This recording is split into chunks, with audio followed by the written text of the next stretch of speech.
ಪರಮಾತ್ಮನಾಗಿರ್ತಕ್ಕಂಥ ಶನಿದೇವರು ಅಮಾವಾಸ್ಯೆಯ ರೋಹಿಣಿ ನಕ್ಷತ್ರ ಬುಧವಾರದಂದು ಜನನವನ್ನು ತಾಳಿದ್ದಾರೆ ಮಹಾರಾಜ.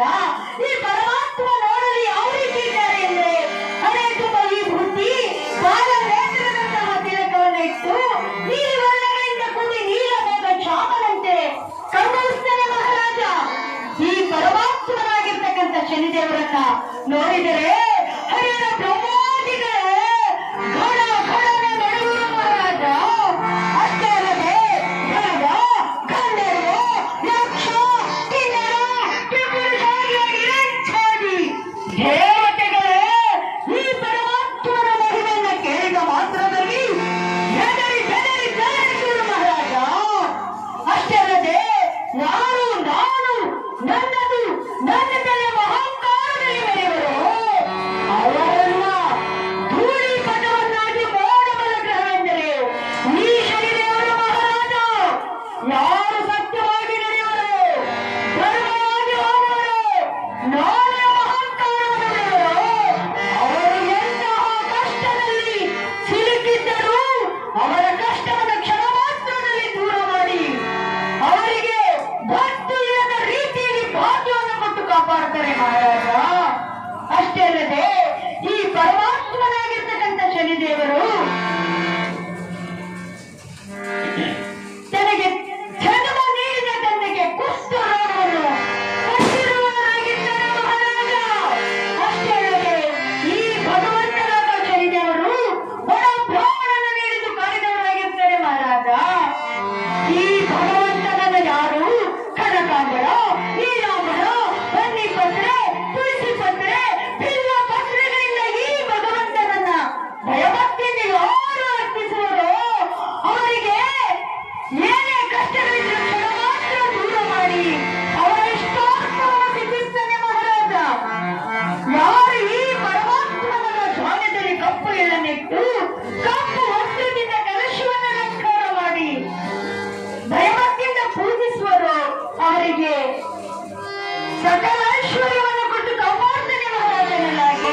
ಮೇಲಾಂಚನ ಸಮಭಾಸಂ ನಮಾದ್ಯಂ ತಾಳಮಾತಾನಮೋತಂ ಸಂಗಮಾಮಿ ಚರೇಶ್ವರಂ ಸಂಗಮಾಮಿ.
ಗ್ರಹಗಳಿಂದ ಪೂಜೆ ಮಾಡ್ತಾನೆ. ಅವರಿಗೆ ಅವರ ಮಕ್ಕಳಿಗೆ ಬಾಲಗ್ರಹ ಬಾರದ ರೀತಿಯಲ್ಲಿ ಕಾಪಾಡ್ತಾನೆ.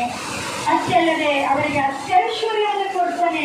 ಮಹಾರಾಜ ಎನ್ನಲಾಗಿ ಬಲ ಬಲ ಪಂಡಿತ ಮಹಾರಾಜ ಆ ರಾಹು ಕೇತುಗಳಿಗೂ ಸಹ ಪೂಜೆ ಮಾಡ್ತಾ ಇದ್ದಾರೆ.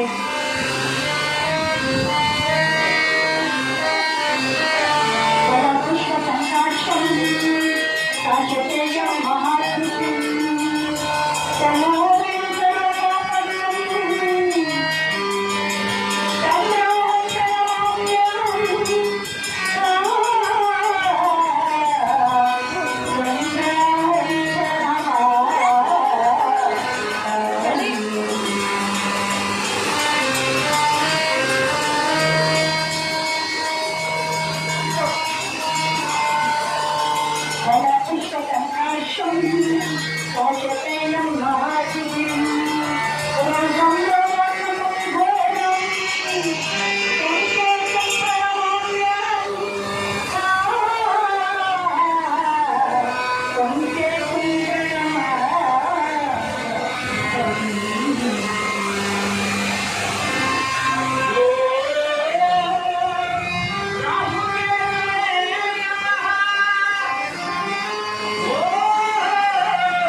ಶನಿದೇವರ ತಂದೆಯಾದರೂ ಸಹ ಸೂರ್ಯದೇವರು ಆತನ ಮಡದಿ ಕನ್ಯಾದೇವಿ ಆಕೆಗೆ ಶಬರಿಗೆ ಹೋಗಬೇಕೆಂಬ ಹಂಬಲ ಬಹಳಷ್ಟು ಉಂಟಾಗಿದೆ ಮಹಾರಾಜ.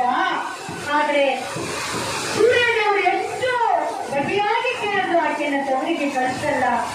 ಆಗ ಆಕೆ ತನ್ನ ನೆರಳಿಗೆ ಜೀವಕಲೆಯನ್ನು ತುಂಬಿ ಛಾಯಾದೇವಿಯನ್ನು ಎಚ್ಚರಿಟ್ಟು ತನ್ನ ತವರಿಗೆ ಹೋಗ್ತಾಳೆ.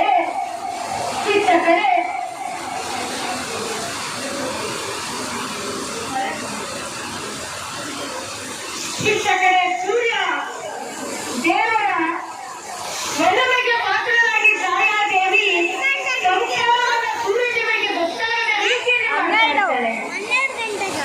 ಅರ್ಥ ಆಗ್ತಾ ಇದೆಯಾ? ಕೇಳಿಸ್ತಾ ಇದೆಯಾ? ಕೇಳಿಸ್ಕೋಬೇಕು ನೀವು.